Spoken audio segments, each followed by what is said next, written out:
everybody. Hey. Ah, you're so good. You braved the elements. It's like, it's kind of like walking to school 8 miles in the snow, uphill both ways, And dog sled. Yes, exactly. So my name is Benoit. Who's here for the first time? Oh, fantastic. So this is my living room, and I can say that safely because my wife is singing downtown somewhere, so she's not here to hear me. Otherwise, I would say, that's my wife's living room. I just live here. But we designed and built this place for you and your friends, okay? So here's the deal. If there's somebody out there you don't like, I'll kick them out. But the flip side of that is you have to tell all your friends about us and to come back. So as you heard before, we're in the midst of opera festival. What you were hearing actually is an old project I did with two friends of mine, the singers that you heard. David Walker, who sang at the Met, and Rafe Roy, who was my singer at Cirque du Soleil for 12 years, I think. So for example, on Friday and Sunday afternoon, you can hear Opera Orlando do a Handel opera, Acis and Galatea. So it's going to sound a little bit similar to that. Some of that, what you heard, was Handel. And on Saturday, we have Nathan Felix doing Rebus Dominici. That's an incredible story. And his operas are more like, they almost sound like pop. So don't be afraid. If you don't like opera, come to that one. You're going to like that one. It's really, really nice. It's opera, but it's really good. I mean, different than like Italian opera, 19th century, And then on Sunday night, we have the wonderful Elena Collective, 6 women singers, the most beautiful voices in Orlando.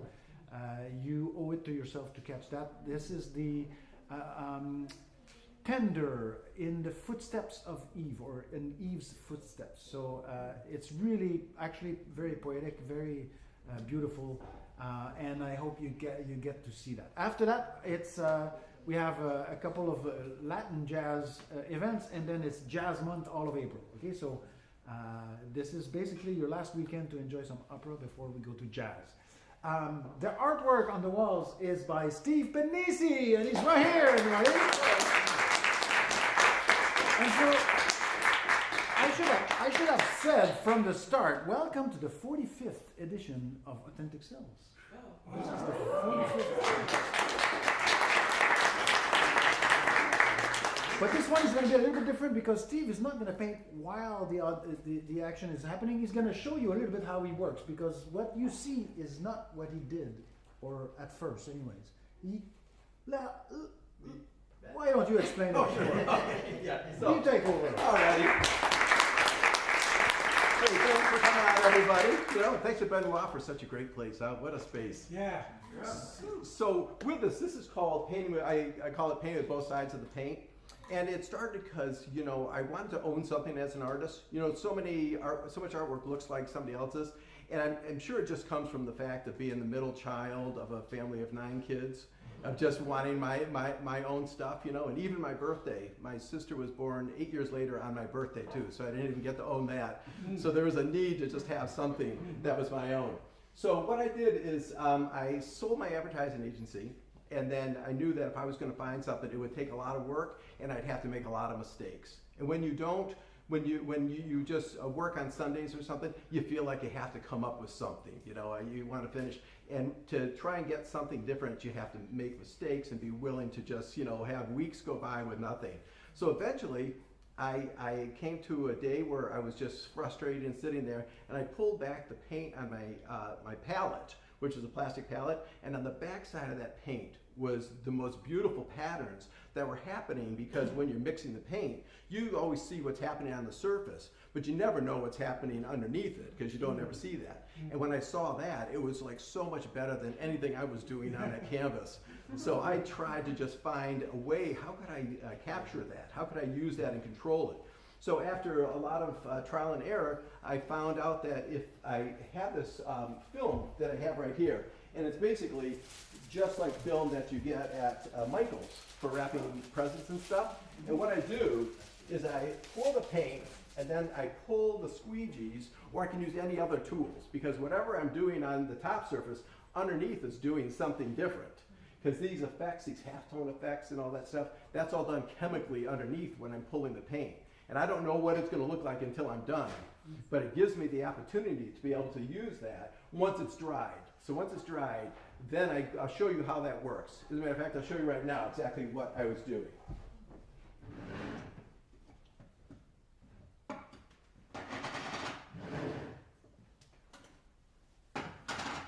So, like I say here, there's a piece of film here, and I would just, it doesn't really matter. I just pour any kind of pattern I want on this. And then if I bring a little white into it,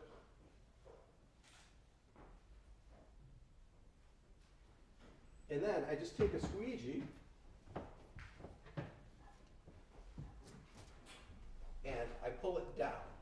And I can go in any other direction too. There's so many things you do. Whatever you do to affect the paint will change it underneath too. And so in here, I don't know if you can see, there's this pattern here, which a lot of nice half-toning and a lot of different splatters and stuff like that. So the reason I say painting with both sides of the paint, that if I like that side, I can use both sides, because now I take this film and I capture that image.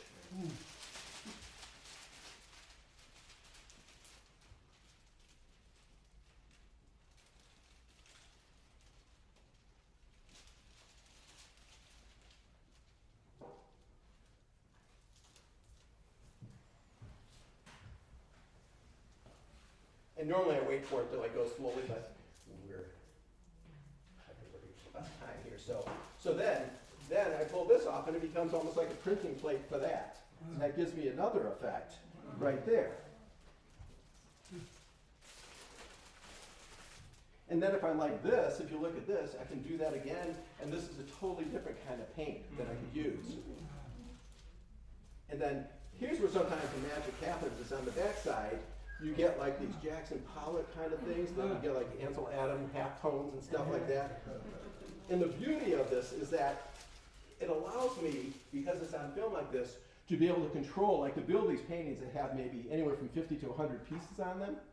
And so let me show you the final step. So here's a dry piece right here. So if you look on one side, it was black, it's mostly black. But then on this side, you have this, which is like totally different. And I don't know what it's going to be until I see it after I have it dry and look on the bottom. But then I just take it and take a little glue here. And if I'm lucky, it'll come off tonight. Usually I make it wait for about a full day to dry. And then I do this too.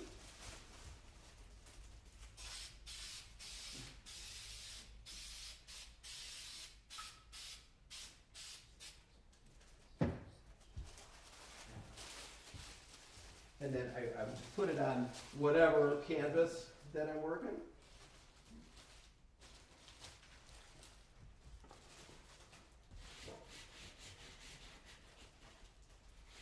you just put it down like that. Wow.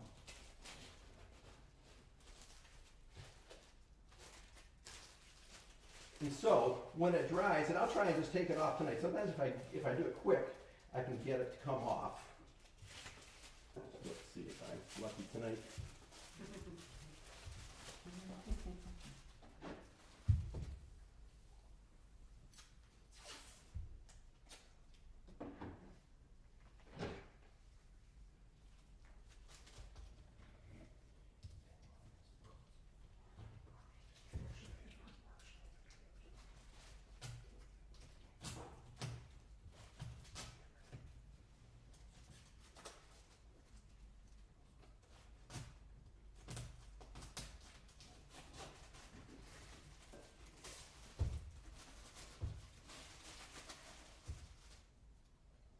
One more, and I gotta get this here.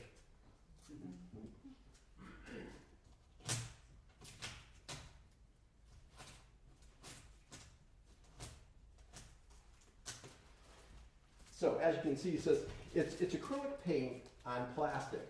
So therefore, it will release because it's plastic to plastic. And some of this will come up, but just to give you an idea. So when it's all dry, none of this comes up. But as you can see, when I pull it away, it's just going to leave just the paint. So what's ever left on here is the paint. And then I go and then I get other pieces, and through the whole studio, I have a bunch of these pieces just laying around. And I go and I look into the paint to get my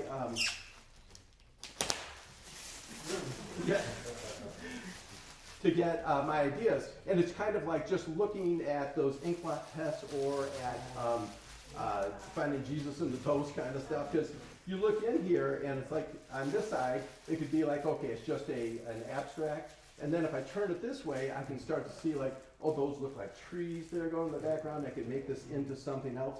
So really just keep looking, and you take pieces of paint and you lay it on top, and you can just build them as you go. And that's how I built these kinds of things. Because I start with an idea, sometimes no idea, but I see it in one piece of paint. And because of the technique, if I happen to put something on and it takes it in a totally different direction, but it's a better direction, I know because I can see the paint on top of it. Where normally as an artist, if you try to, oh, I'm going to destroy this and try and find some destructive creativity, it doesn't work a lot of the time. But here I know if it's going to be good, I'll know it's good. And that's basically the technique right there.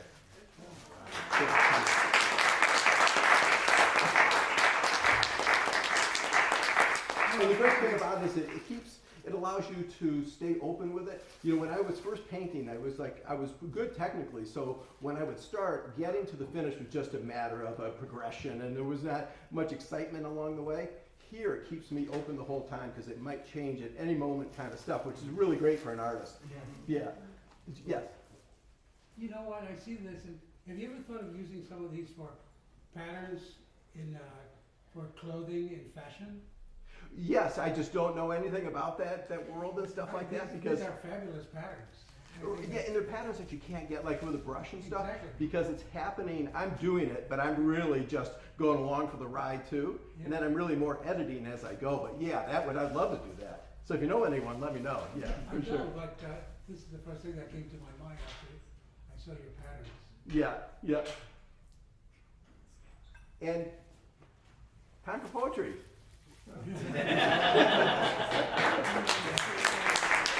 Thank you, Steve. Please welcome the genius behind Authentic Selves, Lauren Wilde.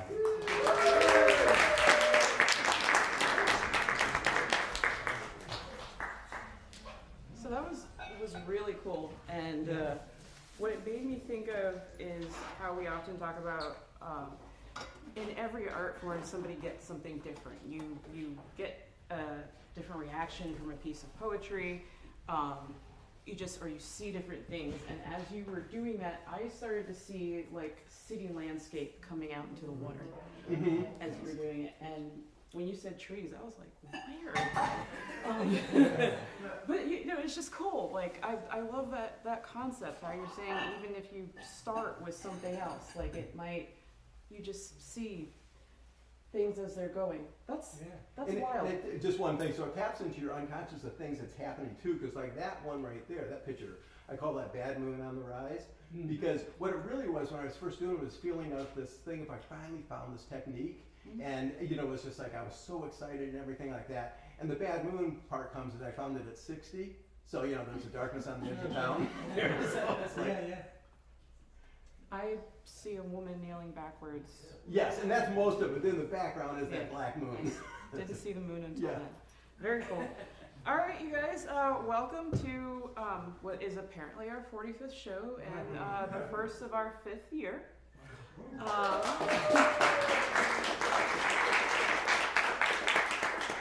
So I will do just a very a brief introduction. So some of you may have seen the email that went out for our feature, and this is what we had of his bio, which was just a piece of poetry that kind of gives you an idea of the sort of personal philosophical route that he takes.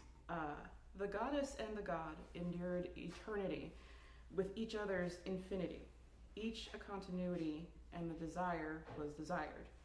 A mirror in between, not in reflection, not in reaction, not in mimic, but in harmony. A soft boundary. Again, something that I think can have a lot of different interpretations. So, our artist is an Orlando resident, but is actually from Iran. And I just want to say something about timing. That was not planned. And as I was thinking, as I was driving, I was like, yo, wait. I think, so, you know, timing is something, art is healing, always in motion, right? So without further ado, our feature artist for tonight is Amir Ahmad Marvasti.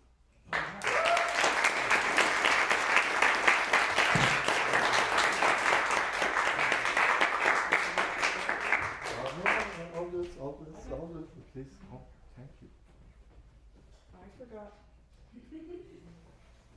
Thank you. Thank you, Benoit. Thank you. Under the lights, we see each other. Being on the stage, the heart beats, the butterflies, the colors. It's the stomp of the hooves, the heart beats. Hi, everyone that is watching. I know there are a lot of dear friends that are watching. Lovers, friends, I know them. I know who is watching. باشد روزی تو دل به یغمابری از من، راهزن میان من و تو چوپان در راه. باشد که تو روزی مسیح من باشی، قدم زنی بر وسعت و تو راز خرد بگویی و من موسی. راهزن میان تو من رهرو. Hello. Nothing. Not nothing. A whole. An entirety of its own. In the midst of everything. An entirety of its own. Nothing. Dear audience, I have nothing in my pockets. Nothing in exchange to all of you for what I received. No words to teach, no wisdom left on me. I only carry this penny. Nude I was born, forgiven I was born. Forgiven I was born, chasing the chalice I was born. The chalice gold and blue, bathed in wine I was born. The sun and the moon, under their spell I was born. No words of wisdom left on me, except nothing. Nothing I carry that is worth the merchandise you brought to my world. I carry this penny. Spare me your time. Spare me the key to your heart. Will you buy this penny from me? Will you? In exchange, I'll fill my heart with rivers. One for the road, for my next tears. I'll fill my heart with gold, the stone, the weight. I'll fill this bag until it's full. Spare me a few to see Shabnam. I hope you're watching. To see Shabnam in you. Shabnam, a jewel, in her eyes all colors dance around the moon. To see Lindsay, velvet across the moss, the princess in the castle. I hope you're watching too. And Anna, Ave Maria, Anna Maria, Ave Maria, forgiven I was born. To see Richard in you, bronze, my comrade in the tiniest of trenches. And Jen, I hope you're watching too. My messenger, my pigeon, spilling all the secrets. And John, the companion in the woods. John is sitting here too. Thoreau and Emerson and Adam. He always knew Adam was sitting with us here too. All true. To see شروین، جبل، علیرضا، ترکتم، آرش، مصطفی، علیرضا، ترکتم، مراد، Abbas, the traveler, two Mehdis, Eddie, the traveler, all my messiahs, all true, my messiahs, you, all who came to rescue. Dear audience, spare me a few. To see Father, patience, patience, they told me. Simple, simple. He said, all is in your sight. Simple, simple as it comes to you. To see Mother, Laya, depth of the sea, Mother, my deep oceanic blue. To see my grandfather, who I did not see. Where are you, Yvonne? You were supposed to be here. Who I did not see. I chose a grandfather, Yvonne, he will arrive.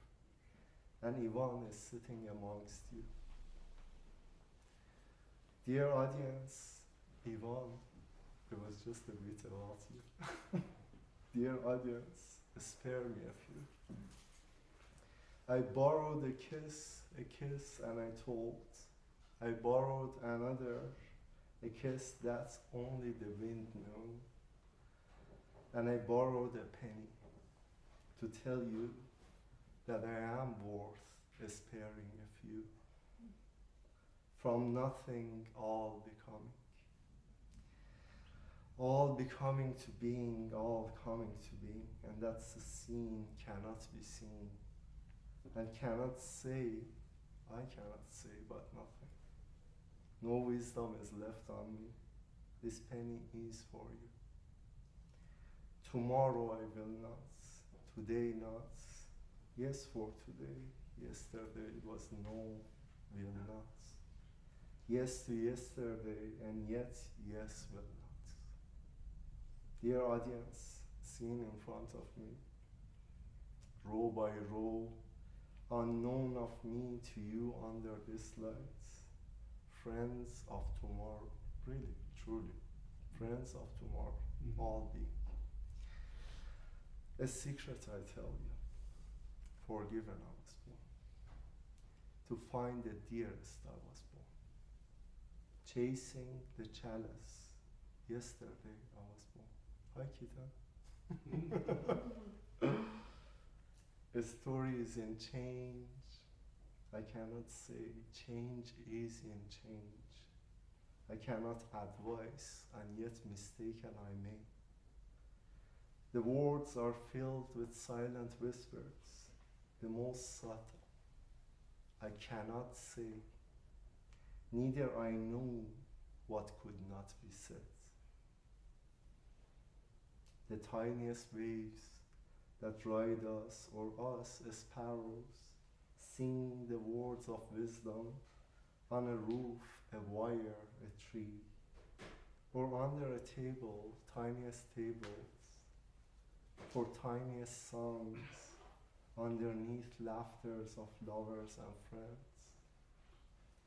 Solomon told the bandits, a bandit who sought gold and found dust of the desert, who sought mirrors and found waters. Solomon told the bandits, a secret I'll tell you. Solomon who traded his carpet for a dusty penny in a market, a bazaar. Solomon with an open tongue could talk to a bird, could talk to everybody, and closed mysteries in the bag. He fell upon that desert too, with the bandits. A secret I'll tell you. With the instrument of a bird, the wind moves. With the stomp of the hooves, the heart beats. Fill your bag with the gold I carry. That the gold is abundance. In this desert, where's your bag? How much can a bag carry the gold in a desert? In this desert. Or also give the gold to the wind. Dear audience, I will never know what was said. In any word by me, by you, by any Bible, sound is moving, song is singing, and the scene is short. Spare me a few. Here's a scene of me reading a poem.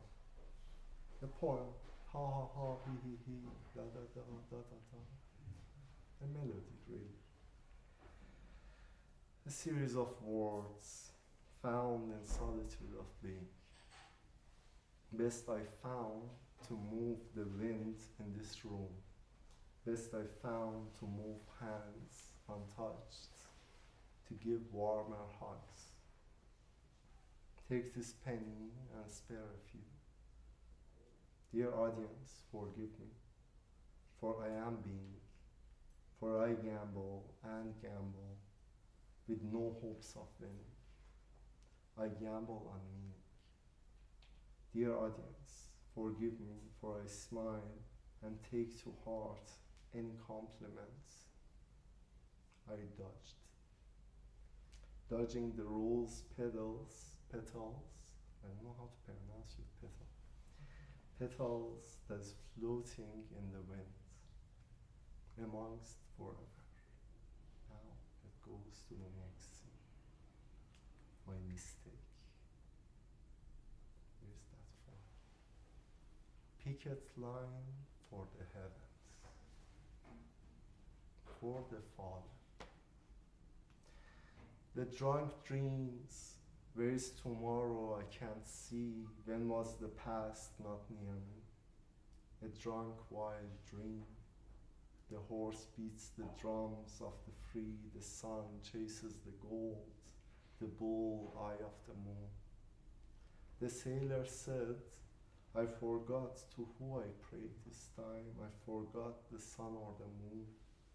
Again and again all rose anew. Saints and idiots. The saint prays, the idiot gambles. The saint has faith, the idiot hopes. The saint and the idiot, both at the ends of the same table. Memory reads, only change is seen, and memory a gift to the wind. هدیه‌ای برای باد. And the constant sights, a gift to the sun, the lights. The pirate dreamt, a drunk dream, soft is the skin, velvet across the moss. Silk weaves silk from now to new. Threads across threads, tied to threads, thought to thoughts, letter to letter, ocean to motion. A wave rides a wave, and rocks unseen upon the shores. The sun turns to the new moon, and the new moon fades to the same sun. The stars align, and the waves carry, and the breeze guides across the bright face of this night. The saint gambles, and the idiot prays, on 2 feet, on a ship, on the ocean this time. Who is here and who is behind? Who is me that rides this ride? Who rolls the time, tames the tides, and who shoots the shots? I search for your eyes, a simple sight, speak a simple sound. True or false, wheels grind grains, true to false, wheels grind words, meaning arise, true to false, false felt, unseen, undenied. true discovered. Boulders are never light on a shoulder. And all in all, again begins the time. All rise mystified. True or false, I search for your eyes. Spare me pain. Wisdom, wisdom, the ocean takes this ship.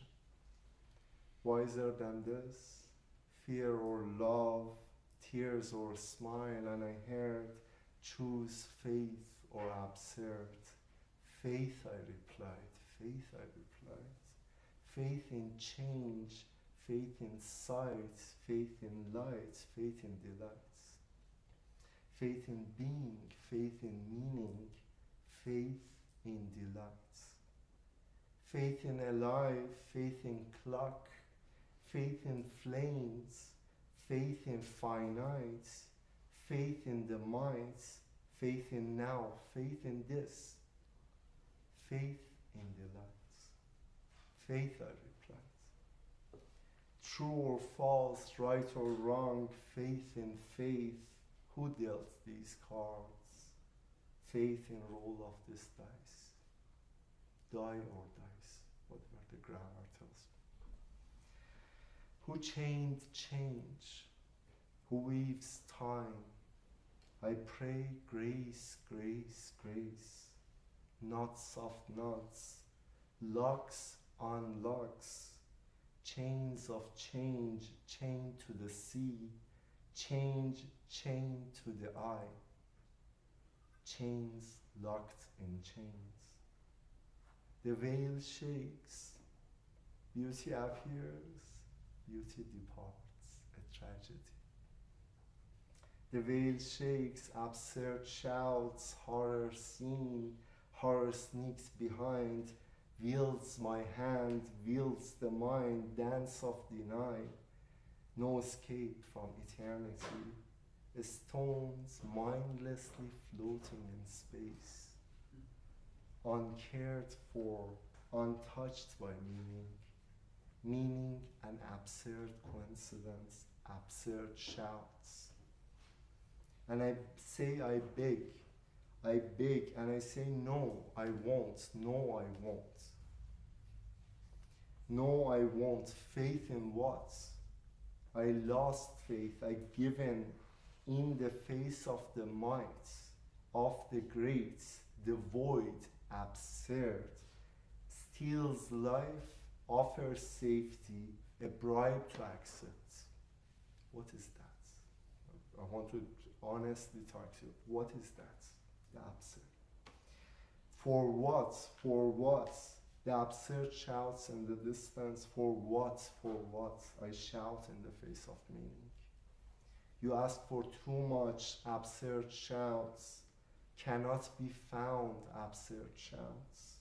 The shores you left for the search of that land. Absurd, absurd, absurd shouts. Finite, finite, live life in chains, absurd shouts. Ignore, deny, delay, death, absurd shouts. Flowers on the seas, they don't grow. Come back to the scorch of this finite land. Flowers in wild, distant lands, you won't see absurd shouts. Should I say, dear audience, should I say, or land on a safe shore and call this a day? For a drunk, a gamble is delicious. A gamble in faith. Faith in being that there is meaning, that these stories are not deprived. I sail, I see a storm, and I pray that this is the test of faith. I am blind to raise back, and I forgot where I came from. Only way is the way of the seas. A drunk dreams, where are the shores? Eyes examine blue by blue, this blue and that blue, for a grain of sand, a touch of gold. A drunk says, crucify me, for I gambled on you, I, Quasimodo, monarch of the fools. I, Robin Hood, stole faith from the books. A drunk sails waves upon waves, a full moon storms, a bowl in the eye of the moon, and a moment of breeze of comfort. Where is the destination? When is the time? The drunk chants, but dear, it's you and me. You and me. Who? You? Who? Absurd shouts. Enough with sorrow, long live eternal bliss. The drunk replies, absurd silence. Where have you got to? And are you searching too? No use in words, and I kissed and told, but in good faith, in search of my fantasy of who is worth beauty, and each eye was worth beauty, and each skin worth satin, and for each ear a siren, and for each siren a final kiss. A sailor dreams, a pirate of a kind. I sought the treasure, I stole kisses from sirens. Bounty of the serpents, carved on the shores unsuspecting rainbows, in the prism of their scales. Mist rains colors, colors are light trapped in silver. One by one, Lauren, do I have more time? We can. Ish. Yes. Okay. Cool. I want to be all also respectful to the time and everything, but I want to carry a message as much as I can. I'm a poor beggar on a chair right now. One by one, they hear the waves on this ship. One by one, they join the water. The sound is honey to my ear. And I surrender to their chants, I surrender to their feasts, and I fell for all, and for them I fell for each. Join the sea, I said, join the blue, I said, all body, all you. I was forgotten, I was lost in the sea, so who sees? Absurd shouts. And I felt the fangs, the toxin, my nectarine. These beauties, unsuspecting, slithering in the waters, spins and spins, each a taste of me. And with each potion a pain of a color, and for each wine a pairing, a scene. A reminder of why I sailed, and I forgot, each a reminder of a pain, each a reminder of a desire, a departure from found shores. For the drunk, the wine has no age, as old as time, as new as a lost clock. Where is my phone? It's actually in my hand. Where's my phone? Where's my phone? What time is it? It's 3. Time is new. For the drunk, memory is fantasy. Loved or unloved, unreal is real. What time is it? Heart bursts, and the green runs in veins. The horse gallops in the grass of the fields, green upon green. Skies are blue, deep, oceanic, and fire across the fields. Waves around me, all slithering, I have joined their feast. Raise a chalice. Raise a chalice to faith. Long live the oceans. Here, I said. Words unsaid, unheard, untold. Long live the oceans. They wore your beauty, their scent is not yours. They don't know this blood, they don't know this heart. Gold is the measure, the weights, unsuspecting sirens, nectarines offered, wine shared. Green is the grass, rain the prism of your lights. And the moons, the silver delights. Green is the grass, the sirens, the strings of fabric on a tree. Time for another sail. The horse gallops in the field, a drunk dream. I sail and sail, the drunk said, siren to siren, wave to wave, searched for your sense. I am not ashamed. In the storm of the sea, the treasure calls. I'm talking to you actually. All of this is about you. It's not the beauties, all the faces around me that reminds me of my father, my mother, reminds me of my lovers. You know, many people are watching. Some very dear, few, but many dear. And the treasure is you. Pour me a drink, raise the next glass. To whoever is watching, Jawad, are you singing? Arisa, Lindsay, are you singing? Shabnam, Aziza, yeah, I can't say. I wish Mitra was sing. Pour me a drink, raise the next glass. My lover, Eve, beauty behind the veil. Enchant her, my lost gem. Too close to see, too far to feel. My moonlight, my silver delights, too far to see, too close to feel. The drunk dreams brush in my hands. You relate. Hand moves up and down the cunning valley of repeats. In the clouds I caught you. I caught you, my sleeping beauty.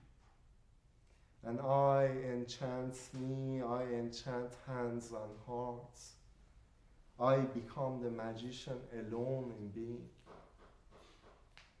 Insanity, raise the fires and push the waters. Hands floating among the voids, a splash of colors around.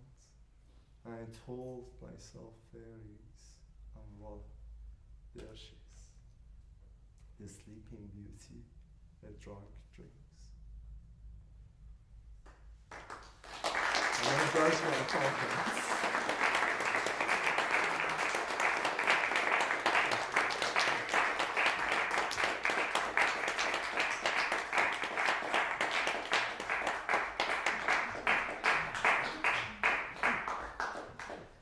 And how much of that did you write today? The first part, it's like, you know, like you have this psychedelic reality, because today, the first part was 2 days. Cool. Amir, you really ought to read like children's lullabies or nursery rhymes or romance novels or something. And it's just very, always very soothing when you're reading. So thank you again. One more round of applause.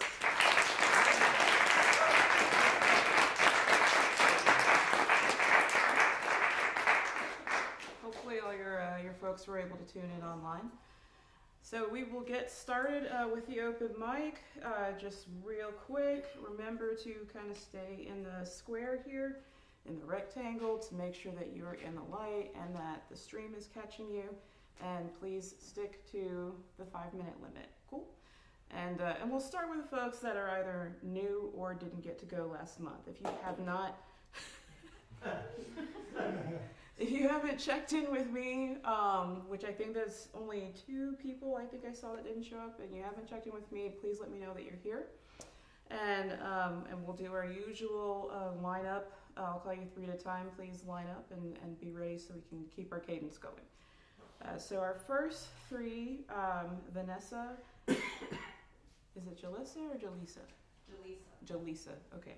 Vanessa, Jalisa, and Nam. Hi,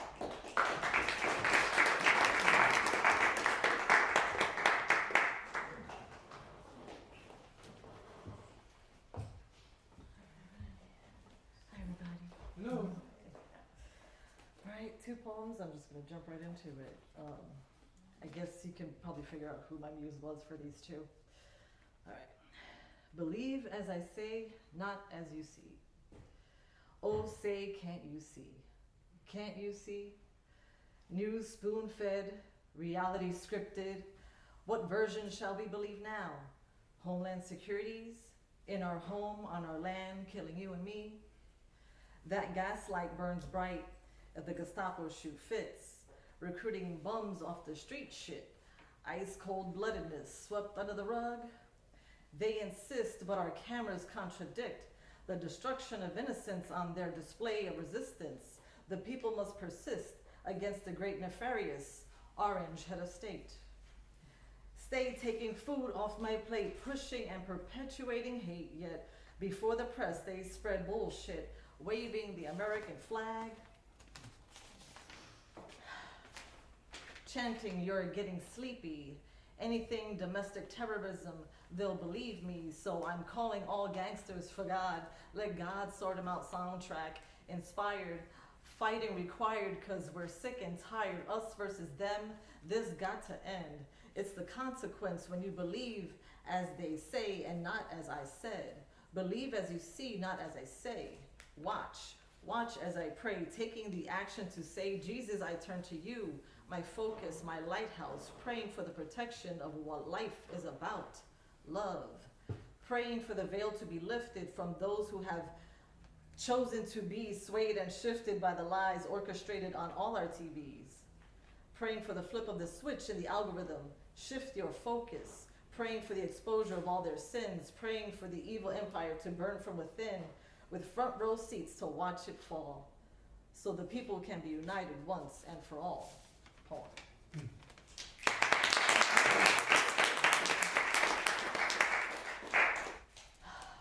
Second one.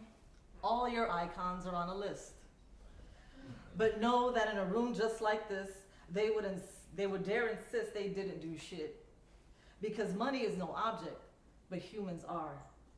To breathe is to betray ruling class ways, like night versus day, good versus evil, as time reveals how real this shit has been.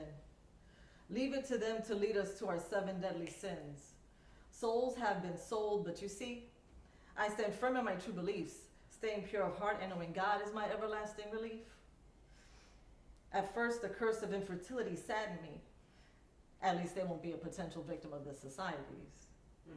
The fight for control, your mind, your body, your soul, what the illusion of supremacy has destroyed, the truth of equality can nourish. MLK. Experiments on island folk, red line neighborhoods, calculated assassinations from King Campos to COVID. If you're not careful, the newspapers will have you hating the people who are being oppressed and loving the people doing the oppressing. Malcolm X. All your icons are on a list. Writing the songs you sing, making the clothes you wear, running for office, running your country. Diversion tactics. Fact is, it's not your neighbor. The issue comes from above. The trickle down trick to trickle up trick. Young people have the duty to defend their homeland with the weapons of knowledge. El maestro, Don Pedro Albizu Campos. 1, 2, 3, opposition to evil suppressed. All your icons are on a list. Now understand discernment. Who do they associate with? The greedier they are, the greedier they get. Too much is never enough. Now run your shit. Why do I have to learn this? It's because all your icons are on a list. To save my own life, I have to snatch back my rights, to put up a fight, because in this heart, ain't no fucking fight. And that is how you do it. Let them know you've seen this pattern before. Vicious cycles, recycled and recycled and recycled. When the beautiful minds come together, that district of corruption knows the end is near, and they'll continue to invoke fear more and more. Hell, they might even start a war. So I call on all my ancestors, those who have fought before. I fight with my presence, I fight with my words, I fight so that all their voices would be heard, and all the corruptors will comprehend that I got a list that includes them. Because I'll teach the children how to fight and defend, to use their voice, and have presence of mind to resist, to know TikTok can't distract. The simple fact is, all your icons are on a pedo's list. Poem.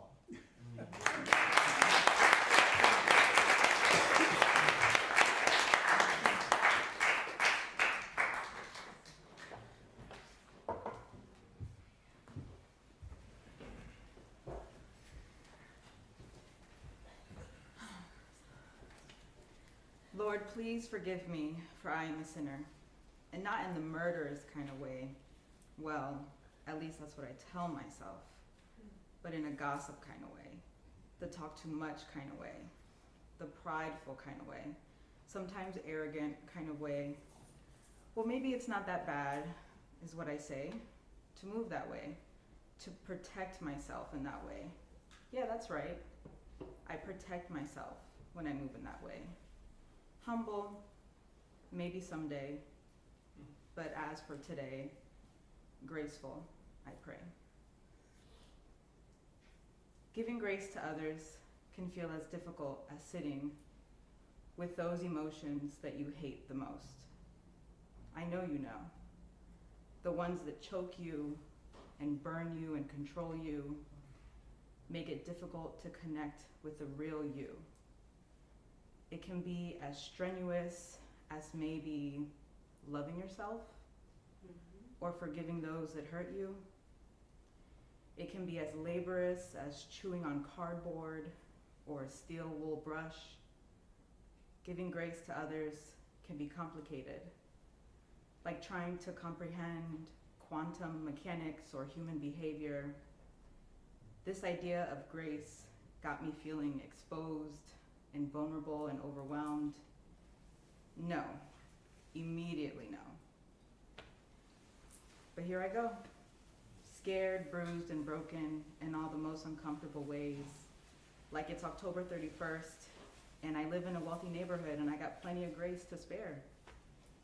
Little did I know, this scared, bruised, and broken girl that decided to take a leap of faith began to heal in all the most impeccable ways. Thank you.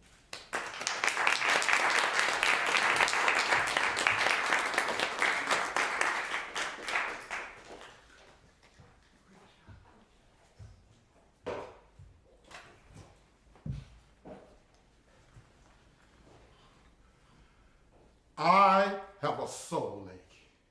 It has America written all over it. I'm doing all I can to avoid another head-on collision with the baddest car on the road, a road paved with the petrified blood of our ancestors, and our soul is the gasoline. And you know the price of gas can get high, so a lot of us got to die just so America can drive. Up and down that slippery slope of false hopes, it has one pedal, go. Because the brakes from this American car never equal stop. They mean you going the wrong way, so you get taken away that day. You must have been in a blind spot. It even has a name brand, only made in America. Not allowed to be made anywhere else. Because America got roadblocks. America will run you off the road, and a different story will be told. And you will be the one who owe, because America has lost control. Yeah. Better ease off the soul, pedal slow, because this ain't the road to a belly full of freedom. We end up bleeding and still needing a good feeding, not these hot American pie beatings. And don't worry, medical help will be by your side and will step in after you have died. Because only in America can you be beat to death on video, and despite clear proof, all attackers get let go. We get killed on wedding days, maimed on highways. Police use them up to rape us one day today, and all America would say is, it's okay. Wow. That's that peace.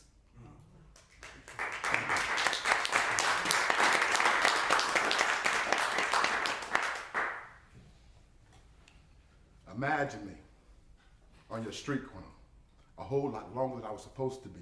I'd be hustling like a man on a mission, not so secretly selling those things that you must see. I'd be there every night, you would be by in plain sight. I'd move into the light, even if you didn't think it was right. I'd go everywhere I could, in every neighborhood to push my goods. I'd break off a stanza everywhere I stood. The fiends would tell me about the haiku bangers up the street, because together we slang this epic prose of reality, because I'm slanging poetry. And just the other moment, I slung a hydroponic sonnet. Who got 5 on it? Any subject you needed, any topic you wanted, let my ideas get you blunted. Because you could take a toke on anything I wrote and spoke like dope. This poem is your next hit. You got to have it. This line is your next hit. I'm slinging poetry. That's a piece of that piece. And then, when I get home, I transform. Because despite being tired, I got a whole lot more to do. Before I get through the door, guess who wants to talk to me? Her. She's about this tall, my complexion, but she ain't got the facial hair, y'all. She got ponytails and all. And before I get through the door, guess who when she wants to talk to me? She says, guess what, Daddy? I'm sick. And before I can get through the door, she says, I want to play. And I say, okay. And the little brother says, that's that piece.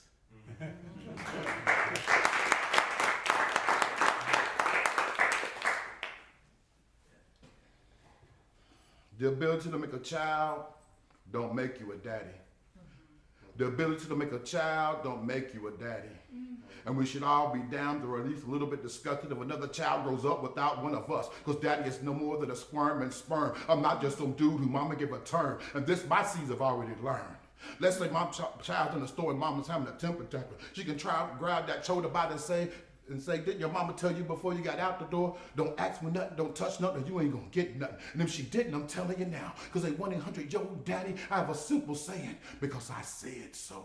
How you know when it's bedtime? Because I said so. How you know when we got? Because I said so. At 1-800-YO daddy, I don't fulfill my job with a thug like part-timer mentality, because thugs are only built to make choices. When I give choices and I take them away, what my kids been bad today, they want to fight over the phone, no problem. I get one of them home prepaid cell phones, make it where they can't talk too long, no problem over the phone, be gone. Even if it's bright in the morning and mama's still yawning and they act like they can't get up, I will promptly pick the time to stack the covers they little behind. They start to whine, I will say, get up! I am your father. You have slept enough. That's that piece.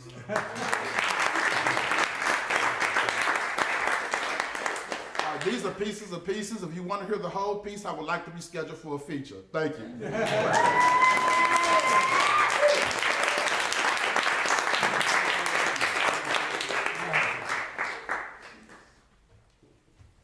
It's the first time somebody's told me they want to feature that way. We can do that. We can do that.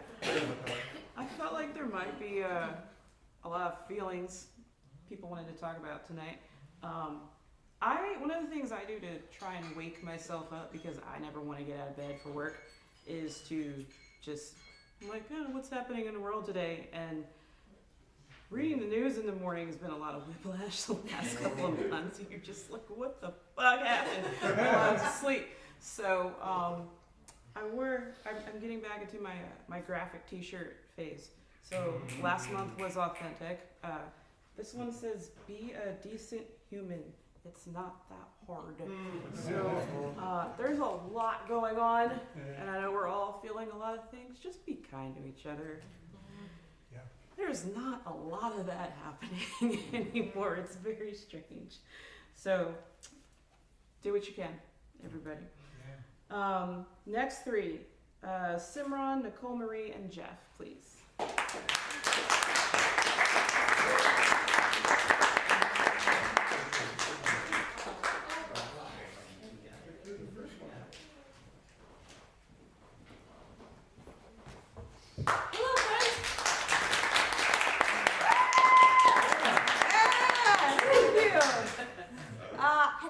It's so lovely to see everyone. Thank you all for being here, for sacrificing the ability to watch the Oscars tonight, to watch some poetry. Before I get into the poem, my name is Simran Chugani. It's lovely to see a lot of first-timers here. Please keep coming back. To Lauren's point, it's a really bizarre, heavy time.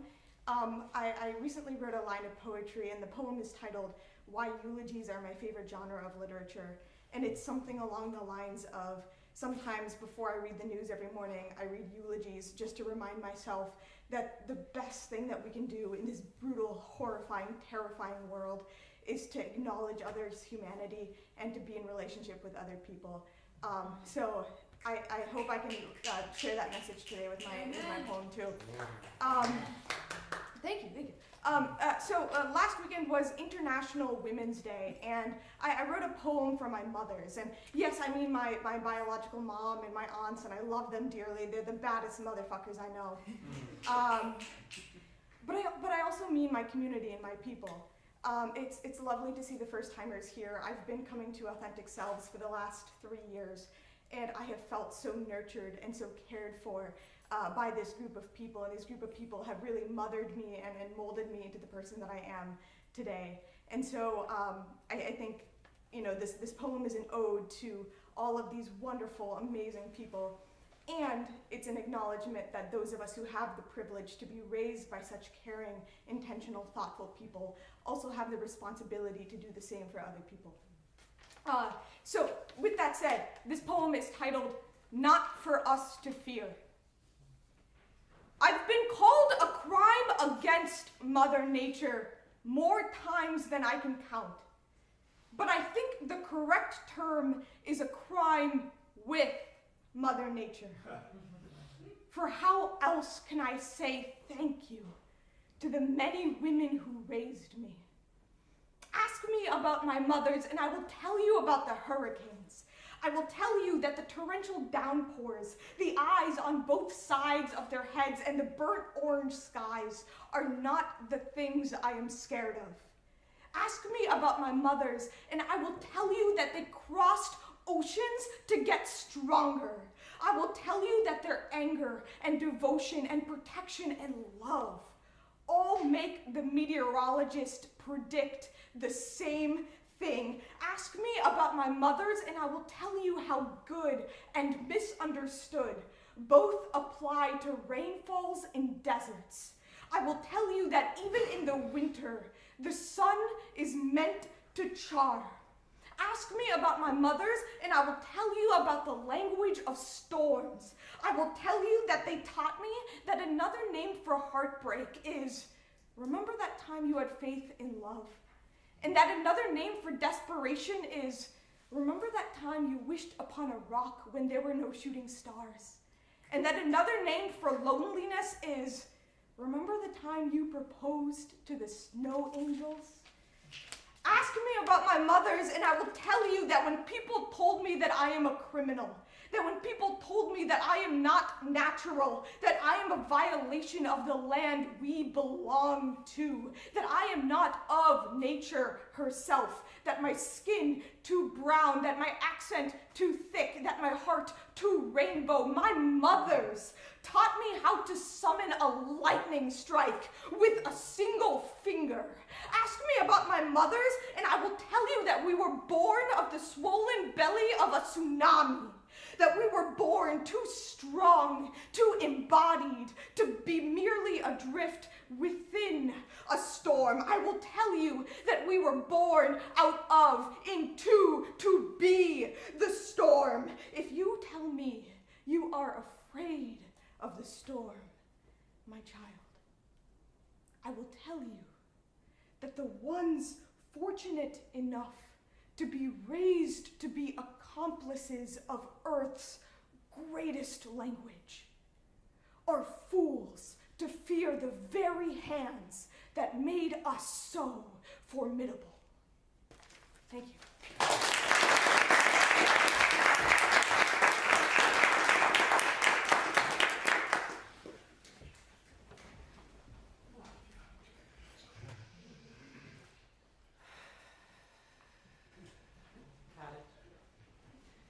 Mycelium love. I desire to share something with you. The something that the forest understands about grief.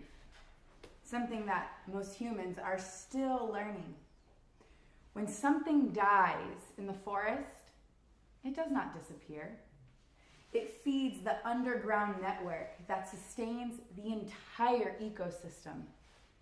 Beneath the soil, there is a living conversation happening. Roots touching roots, fungi threading through darkness, nutrients passing from one life to another. The forest already understands something we are still learning as humans. Nothing truly disappears. It transforms. Love works the same way some loves do not stay in our hands. They return through the roots of who we become. There comes a moment in life when you think you have fully let go. There comes a moment in life where you think you have fully let go. Years pass, you haven't been with the person for a long time. Maybe you talk occasionally, maybe you don't. But somewhere along the way, you reach a quiet acceptance, not bitterness, understanding. The kind that comes when two lives simply move in different directions. And yet, the love never fully disappears. You carry it differently now, softly, quietly. Like a torch you no longer wave in the air, but you still protect from the wind. Then one day the phone rings. And suddenly, someone who once held a sacred space in your life has taken their final breath. And in that moment, you realize something strange about love. Even when two people walk separate paths, love does not disappear. It waits quietly in the roots of your life. And still, what about me? Because even though our lives moved apart, there was never a single fiber of my being that stopped loving you. Walking away did not stop the love. Sometimes love asks something harder. Sometimes love asks you to release. And the mind tries to make sense of it. The mind whispers, no todo dura siempre. Nothing lasts forever. Yet the forest reminds us of something deeper. Todo vuelve a la tierra. Everything returns to the earth. Death is not the end of the story. It is nourishment. It is transformation. It is life beginning again. My ancestors reminded me, de la tierra venimos y a la tierra venimos. From the earth we come and the earth we return. Standing in his parents' home after he passed, holding the weight of everything that had been, everything that will never be again, something shifted. It felt like the woman I have become tapping me on the shoulder, as if the past version of me, the one who loved, the one who tried, the one who finally let it go, had become nourishment for the unfolding now.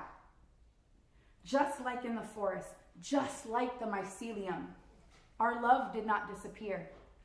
It returned to the underground network of my life, moving quietly through the roots of who I am becoming. Because love, when released, moves like mycelium through the earth, unseen, but feeling everything that grows next. Nothing we love is ever wasted. It returns to the earth. It returns to the roots of who we become. You are not walking the path alone. The way remembers you.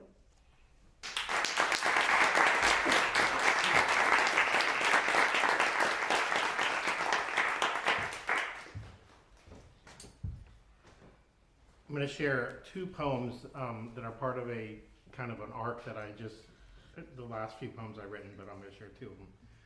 This first one's called The Morning Came in Gray. The morning came in gray, quiet as held breath. You drifted into it before the fire remembered your name. Your axe leaned by the door, its handle worn smooth, from the last wood you cut to keep us warm. The stone fireplace kept your work stacked and waiting, as if you might return with snow in your hair and cold in your hands. Your flannel lay across the chair, still shaped like your shoulders, still smelling of smoke and winter. I did not move it, I let it be you. The carpet remembered heat for a little while, then it forgot. Now the cold comes through the floor and into my chest. The cabin settles into silence. The morning came in gray, quiet as a held breath. You went into the gray and left me, the warmth you made, and after that last fire, it's the cold that stayed.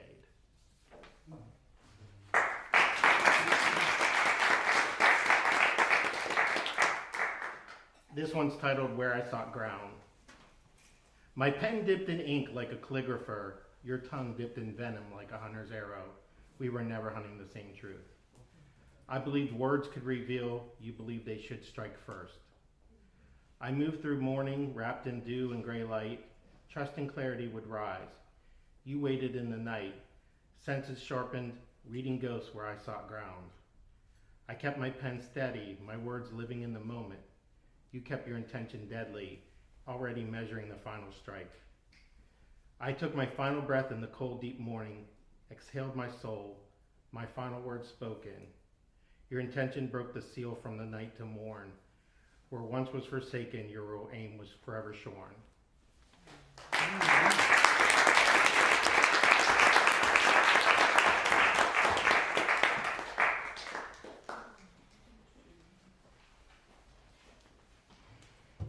lot of different folks. We have regulars and some newcomers, some folks that haven't been with us in a while. It's pretty cool. I had a few random thoughts while I was sitting there. You all know my brain's a mess. You don't know what happens over here while I'm there. It's just, there's all kinds of things. So I had this very random thought.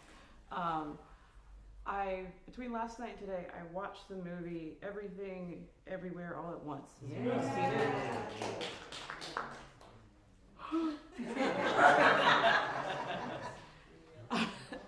I don't know, just there's so much chaos. And I felt like that movie is like, everything's chaos, but you know what? It's kind of okay. And we'll get there. And so, listening to talk about women and mothers and getting through our feelings and all of that. If you haven't watched that movie, like, I highly recommend that you watch it. I make very weird transitions and things. But I don't know. It just came back to me while I was listening. Also, who else still writes in journals?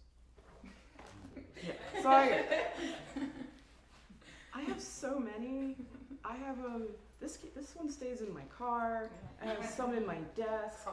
I went in one in my nightstand a couple nights ago. There's one on my coffee table. There's a couple on my desk. I don't know, just in this time of, personally for me, I've been working on a lot on my own mental health lately and refocusing and getting back into those little things, and journaling is one of those things that I had forgotten. Also just holding an actual book, which is something that I'm doing right now. And one of those ways that I think everybody can heal is to think of those little simplicities that hold so much of us that we've kind of forgotten about with technology, and we can get back to those little things. So that was my random stream of consciousness as I was listening to the last three. Just to check, did Andrew or Allison show? That is a no. Okay. All right. So our next three are going to be Abigail, Caitlin, and the apparently newly named Doug E. Fresh. It's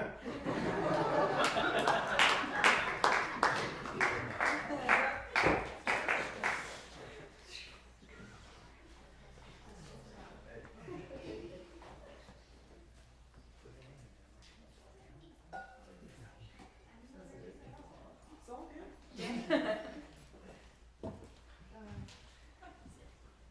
Good night. Wow. I'm so tall. Oh. Can you hear that? Or is it just me? Your heart beating? Uh-huh. Okay.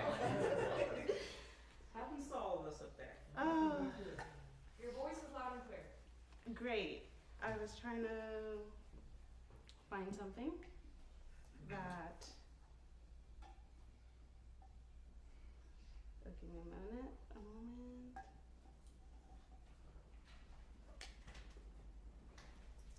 Okay.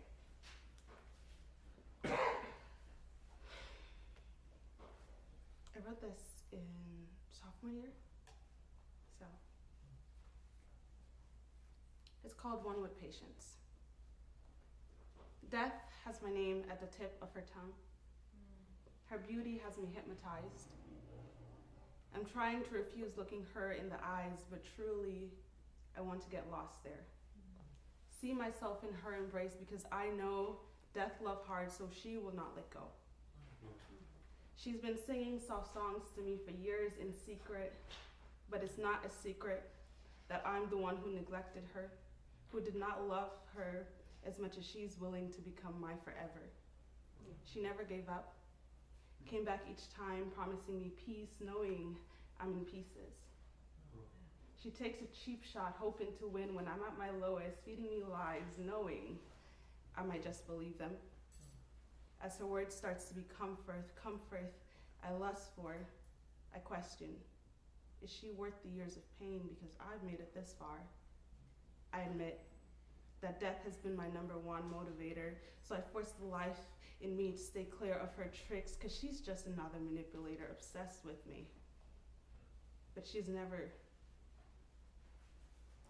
She's always there and always seems to respect my opinion. She knows her way into my mind and my heart like I know my trauma. So I thought she was different. I thought I could surrender in her arms, for she was always there in my misery when no one else was. One thing I've learned about death is her patience. I think that's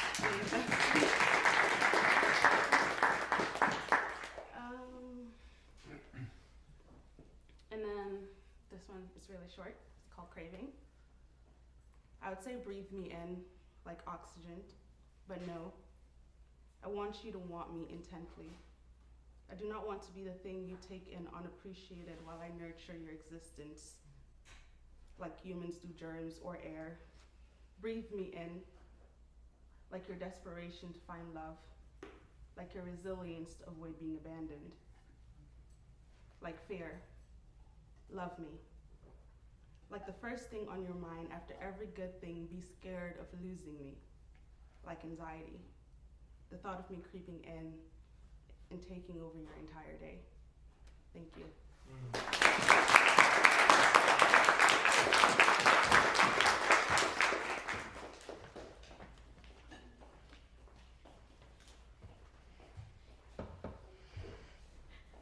Well, hello again.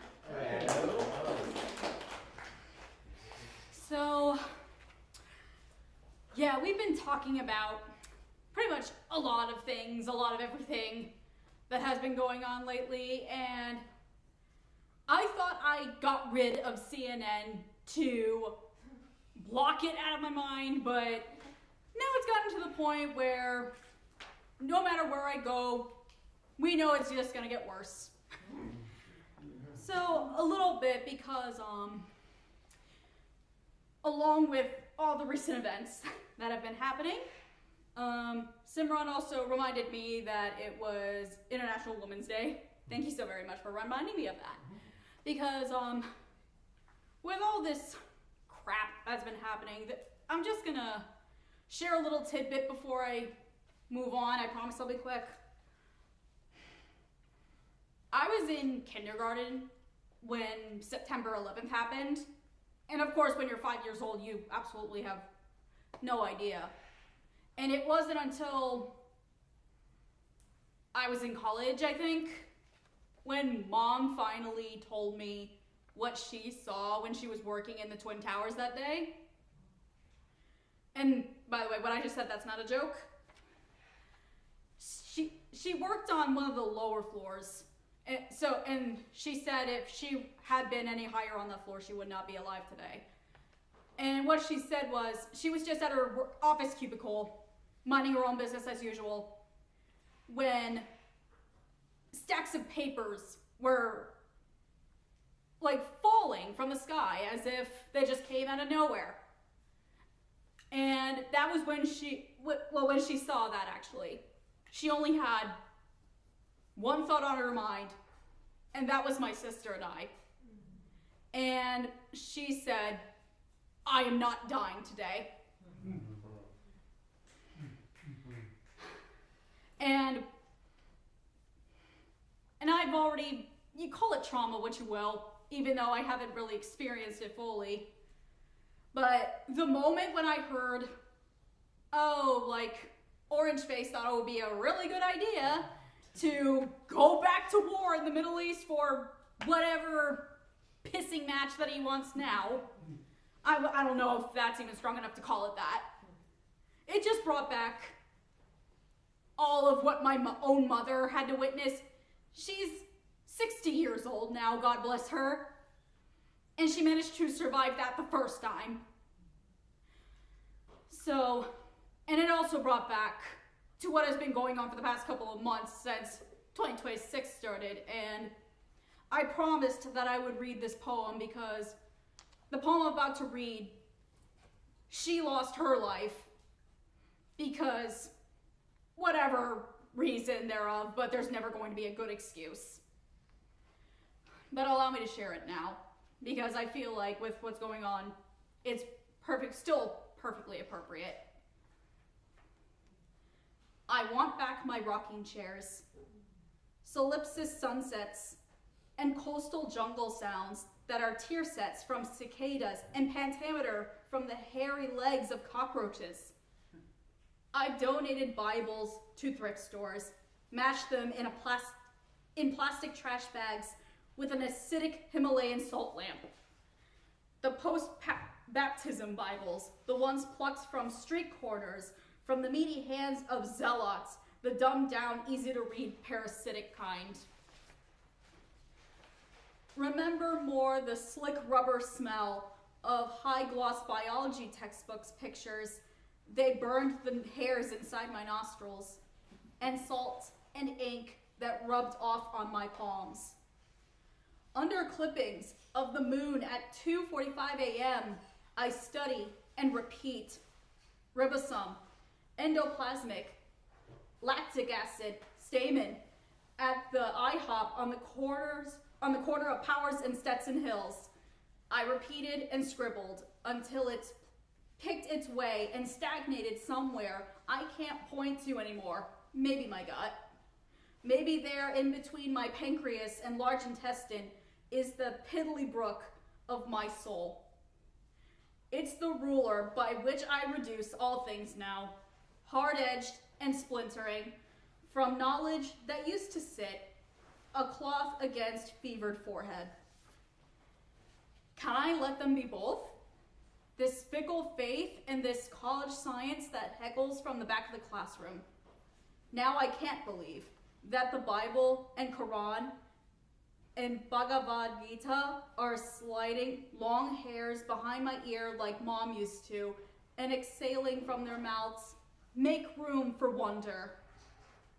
All my understanding dribbles down the chin, onto the chest, and is summarized as life is merely two ovum and sperm, and where those two meet, and how often and how well, and what dies there.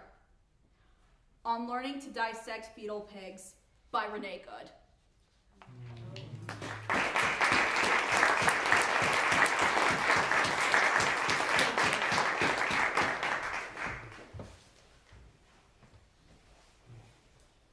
Good evening.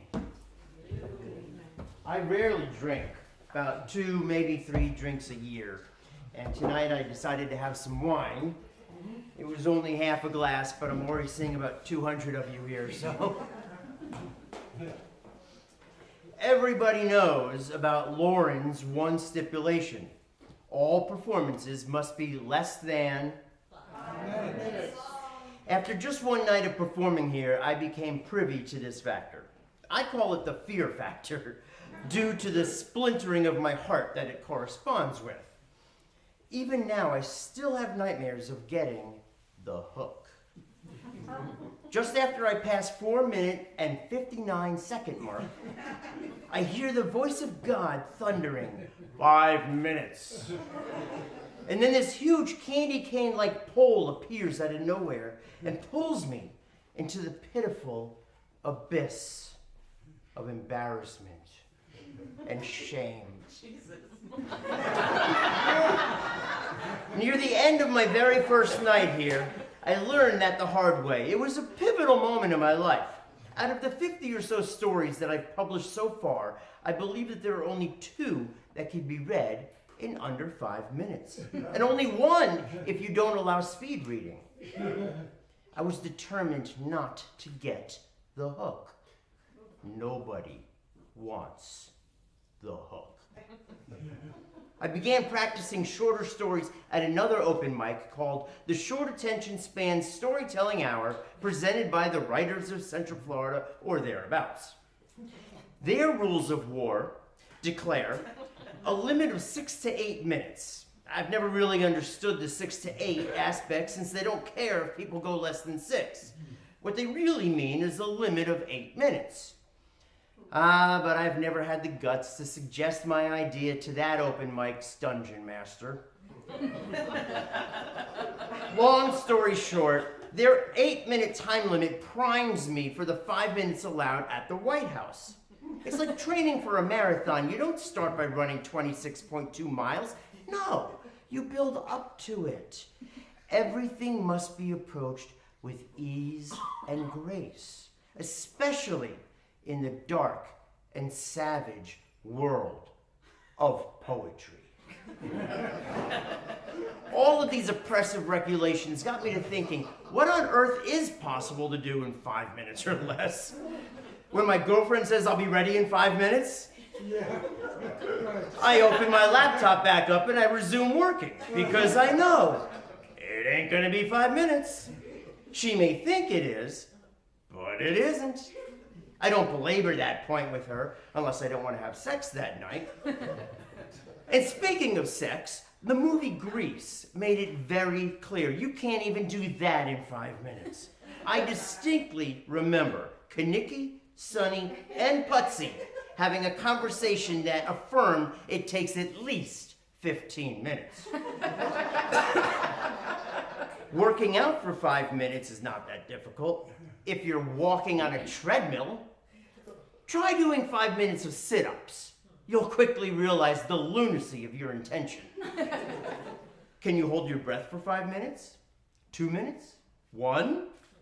Sure, Tom Cruise learned to hold his breath for 6.5 minutes, but he jumps out of skyscrapers for fun and learned how to fly a helicopter in 3 weeks. Songs on the radio used to have a limit of only 3 minutes, but then a revolution of epics came along, like Hey Jude and American Pie.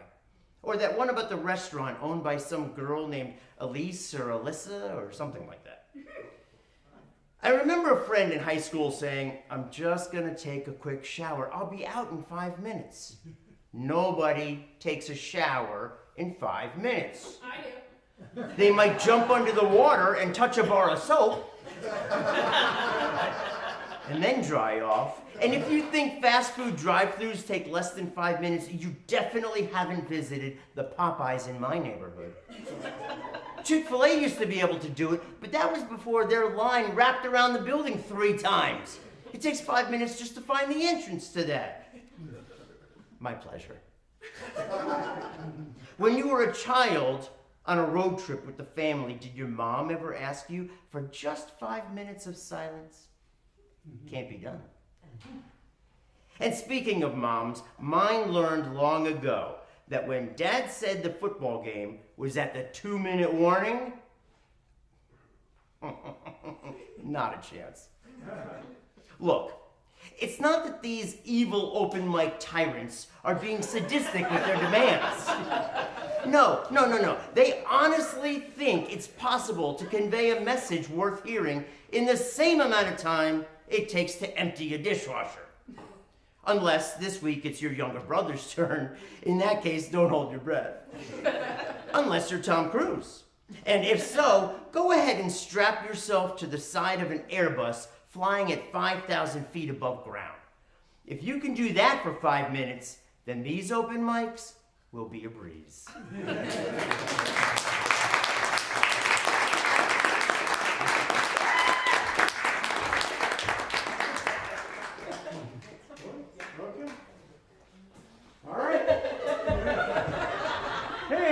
Lauren just gestured to me, so I'm Peter Gordon.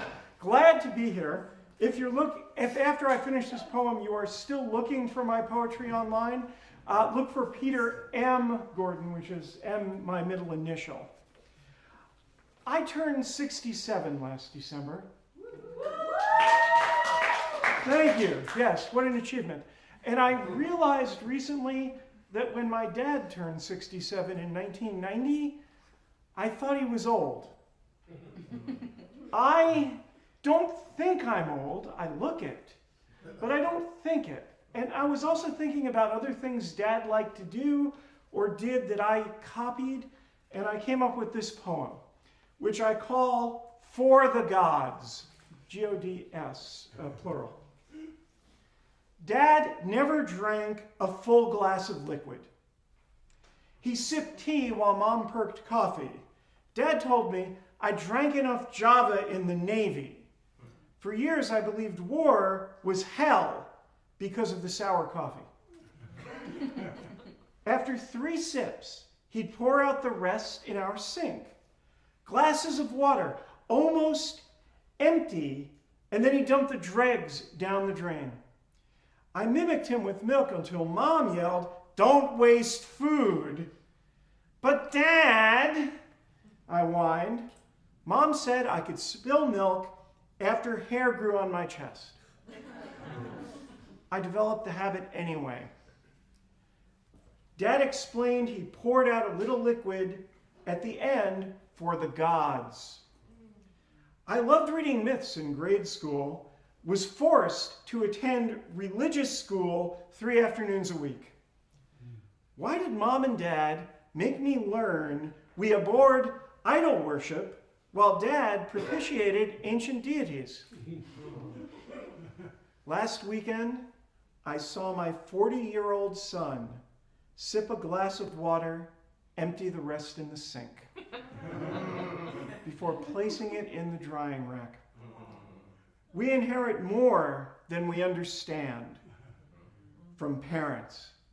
A river that runs through lives and carries sediment from our past to empty in the delta of the next generation. Maybe old gods get swept along, and it's prudent to offer them something, just in case.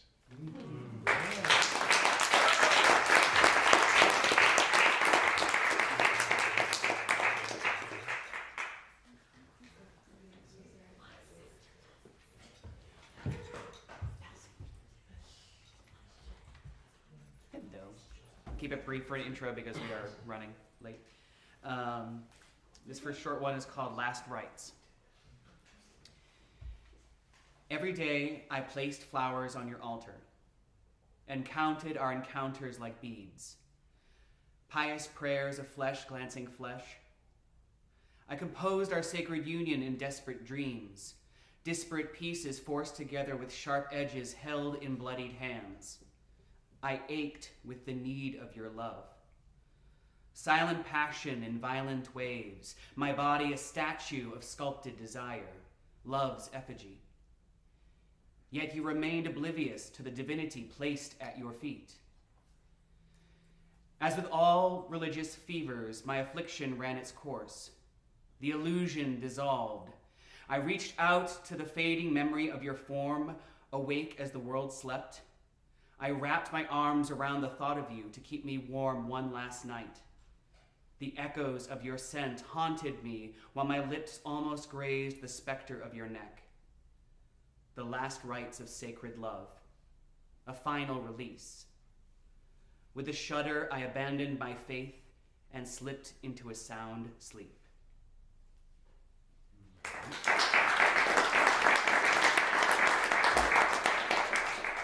This one is called Winter King. The silver linings of smoke clouds mushrooming out of the dark culture of a blind nation are mined for profit. Nuclear winters soon will fall, but we will shovel no snow. It is graves we will dig to sow crops of ash, and all days will become Wednesday, palms pressed to blackout sight, foreheads anointed with charred remains. And pantomimes of piety will be acts of war. Ice now melts into rivers of death across the land, dividing hope and seeding hate. Unlikely heroes rise to battle the enemy from within, a nation's shadows made flesh. Our sins masked and armed with pale hands wielding wooden swords that were once sacred symbols, now tools of terror. As an adolescent nation, white rained down to drown black wings. It was a feast for crows, and Jim lost count of his murders. Unclean hands bludgeoned and bashed as Emmett tilled the dry, barren fields of justice. Sheets lorded over anthills and turned parties into masquerades, burning salvation on the lawns of humanity. It was the unfittest that survived the chaos of ignorance, and it is the nails of pragmatism that bind us still to the cross of rationalizations. This is the death of myth. We stand by and witness the patricide of self-made heroes. How can we atone for the heritage of hypocrisy that has held us in the iron grip of self-righteousness? We mourn the morning light of the Constitution facing its twilight as red currents of imperialism, ribboned and entwined, dragging the world down into the abyss of a single empty ego. Heavy is the crown crafted from the bones of the innocent, placed with greedy hands on the brow of a dancing jester as the bells of his hat jingle. It is forgotten that puppets move with hidden hands, pulling ancient levers crafted with the rhetoric of deceit. He is our winter king, the Lord of Ash, our father and our child, swaddled in the horrors of our forefathers, hatred his wet nurse. Oh, what sinister symmetry. A mad king fought only to be replaced by a mad king. Thank you.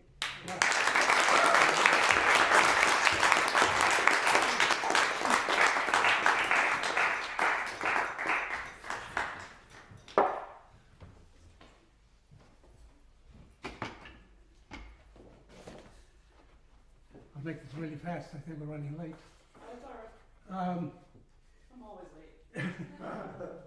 In LA, they had a project called Poetry in Motion that places placards in the buses.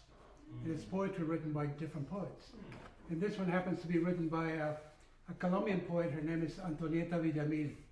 So it's called Green Shoes, but I'm going to read in Spanish and then I'll read it in English. I was born in Colombia, South America, by the way. Déjame decirte que sé lo que quieres. Quieres unos zapatos verdes, de pasto, de hojas, con suela de musgo y cordones de raíces. Rápido, que tus piernas quieren ser árbol, que tus brazos ya son ramas, que con la punta de tus uñas se teje un nido y destila por tus dedos el sabor de las mieles. The translation is Green Shoes. Let me say to you that I know what you want. You want a pair of green shoes, made of grass, made of leaves, with soles made of moss and laces made of roots. Quick, that your legs want to be a tree, that your arms are already branches, that a nest is knitted with the tip of your fingernails, and your fingers are writing the flavor of honey. So this was in a bus.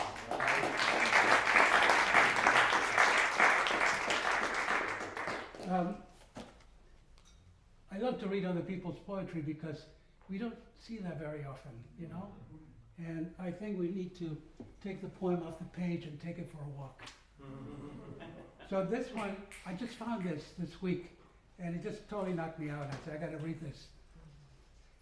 It's by Noor Hindi. She's a Palestinian-American poet and reporter. It's called Fuck Your Lecture on Craft, My People Are Dying.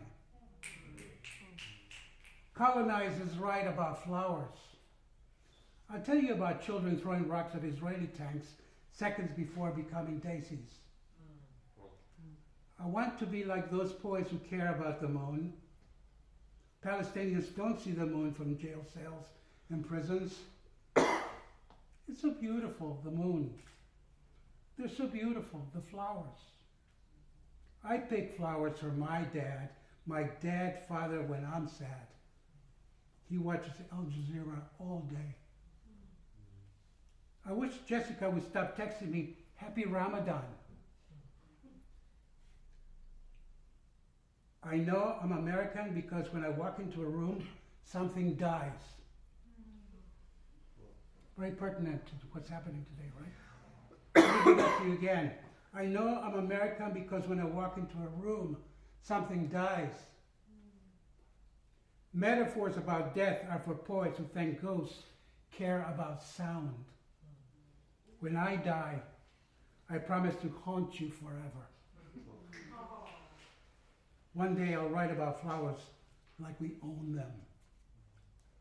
Wow. Stone me to my soul, like Van Morrison used to say. This one I wrote, it's called Poets, Rebel, rebel content. As long as the elite have money, the rest of us must have speech. It's the only weapon to fight the bastards that work to take our liberty. That was the trick. When corporations became persons, they had more money to spend in taking away our rights to speak. The soft-footed money intruder thief of our affections will stump the face of this and future generations. If we don't join the fight against the pretense, disease, and depredations. Thank you.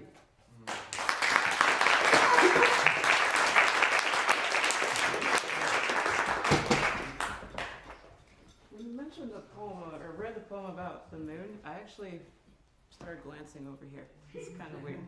I don't know. It's kind of, they kind of locked together for me for a second. We run behind, but I also don't need to be up here all the time rambling about foolishness. So try to give you guys a break from me. So thank you for everyone for tonight, for our feature. I'm gonna sit for a second. I do that at my other show. Just get real casual. Appreciate everybody coming. Thank you, Lisa, for the photography for tonight. I was supposed to tell everybody we had a photographer, and I kept forgetting. So, by the way, we had a photographer take pictures of you while you were up here. Just so you know.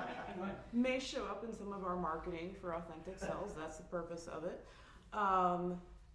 Thank you, Steve, for the demonstration today. Appreciate it. And thank you for the 10 minutes. You're welcome. I didn't realize how precious that was. Yeah. Say again? Does he sell his work? Do you sell your work? Yes, I do. Yes. Yep. Yes, he does. Always. Yeah. He's right here. I actually, so you reminded me that I was going to say, I used to be obsessed with watching all the award shows, and I keep seeing the news articles about the Oscars, and I'm like, yeah, because I don't care anymore. And am I the only person that thought Sinners was absolute garbage? Okay. I'm sorry. I couldn't get through it. I hated it. And one battle after another apparently just won an award. I wasn't that into that movie either. But now I crack the whip at open mics. You're welcome. Out of control.